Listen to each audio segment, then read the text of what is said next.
Il suffit que deux humains se rencontrent, et c'était sur un golf, et il y en a un, il est patron d'American Airlines, et il va rencontrer McDonnell Douglas, et il va lui poser la question, est-ce que tu peux me construire un avion qui transporterait de la côte Est à la côte Ouest, et inversement, des passagers dans un confort qui permettrait non seulement d'avoir une hôtesse de l'air, d'avoir du chauffage, d'avoir un service à bord, mais également des couchettes.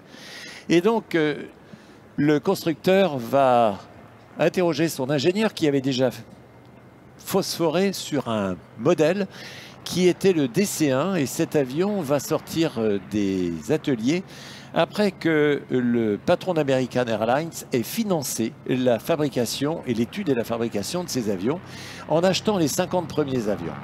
Et ces 50 premiers avions vont faire que toutes les autres compagnies aériennes vont faire faillite parce qu'il n'y aura pas moyen d'accéder à ces avions, des avions qui vont être l'engouement des passagers. Mesdames et messieurs, au décollage, le DC-3.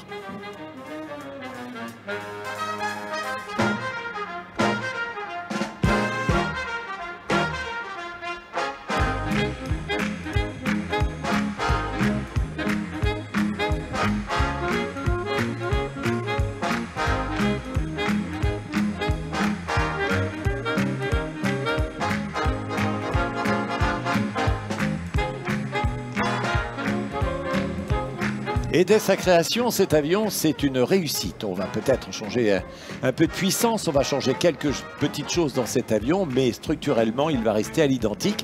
Et il va tellement être un succès que les armées américaines vont récupérer la construction de cet avion pour le transformer et le faire en transport de troupes, en transport de matériel. Et c'est ainsi qu'on verra des portes cargo à l'arrière s'ouvrir. Et on verra des modèles un peu différents. Alors les Anglais les appelleront Dakota, les autres DC-3, les autres Skytrooper. Mais vous, moi, nous le connaissons tous sous l'image, sous le nom de DC-3.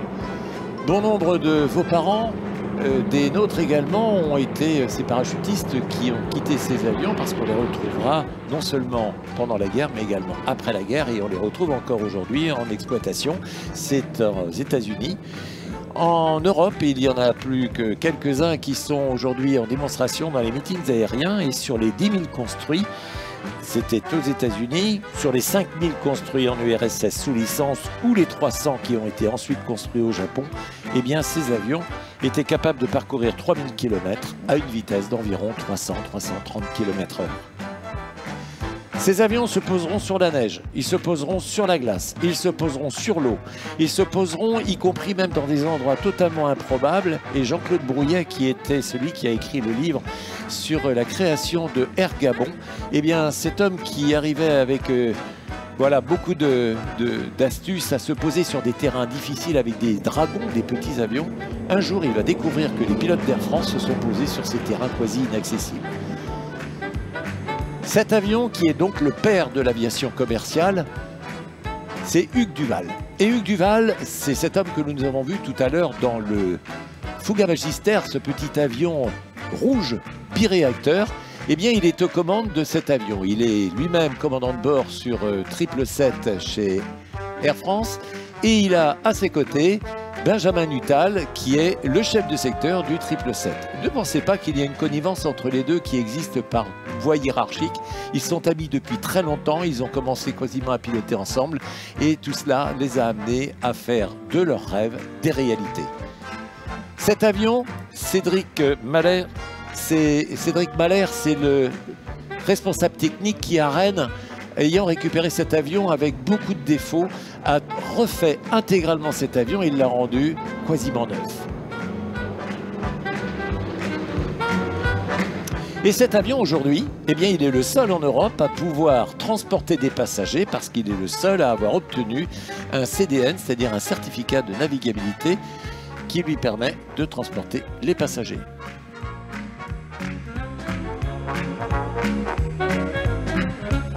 Du CDN, évidemment, c'est le certificat de navigabilité. On en a fait un CTA, c'est-à-dire un certificat de transport aérien. Merci à François à mes côtés. Et cet avion peut transporter aujourd'hui jusqu'à 10 passagers. On pense que dans les mois, les années à venir, eh bien, il pourra en transporter beaucoup plus. En attendant, c'est l'occasion pour vous, en allant sur Yankee Delta, d'aller vous inscrire devenir ce ou ces passagers, parce que rien ne vous empêche de louer cet avion pour pouvoir emmener toute votre famille le temps d'un week-end.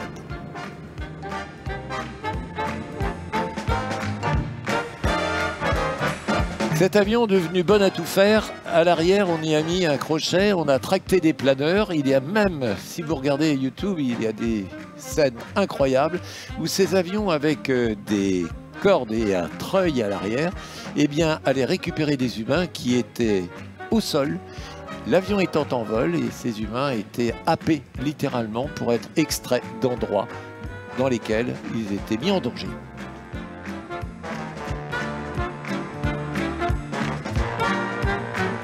Et cet avion, celui-ci, celui qui vous est présenté, il a été en 1943 en Italie, le largueur de Pathfinder, c'est-à-dire l'ancêtre des forces spéciales. C'était eux qui ouvraient la voie avant que n'arrivent les troupes.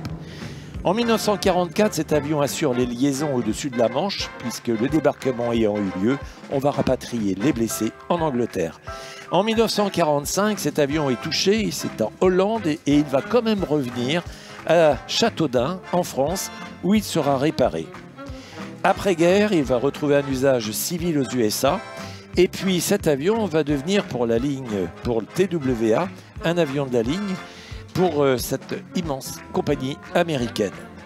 Ensuite, cet avion va être récupéré par Volkswagen, c'est aux USA, il va servir de transport pour les VIP.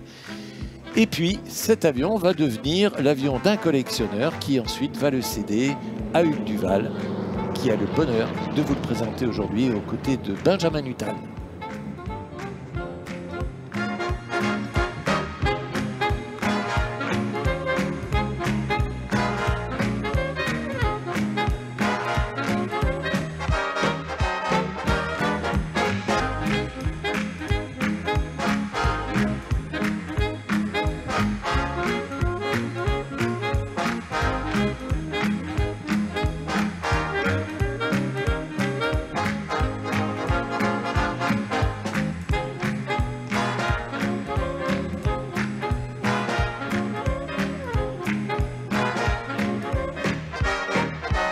Le train d'atterrissage est en train de sortir. Il y a le chef mécano, donc le directeur technique de l'entretien de ces avions de collection, Cédric Mahler. Eh bien, il va récupérer cet avion. Il faut savoir que lorsqu'un pilote quitte son avion, l'avion appartient au mécanicien.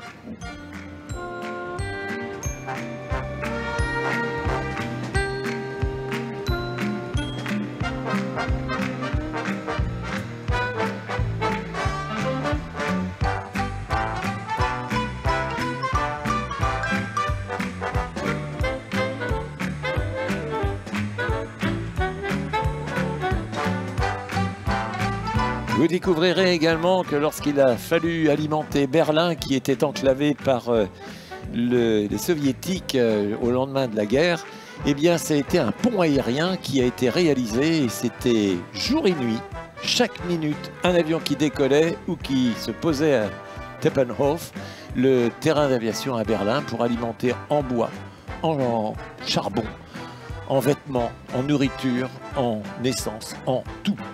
Et au passage, eh bien, les pilotes jetaient par la fenêtre des petits parachutes qui étaient faits dans des mouchoirs avec des bonbons. Et donc les candy parachutes étaient bien évidemment un signe pour les gens du pays de l'Est en disant « nous pensons également à vous ». Ça rejoint mon propos de départ, l'aviation est faite pour que les humains se retrouvent et se comprennent mieux.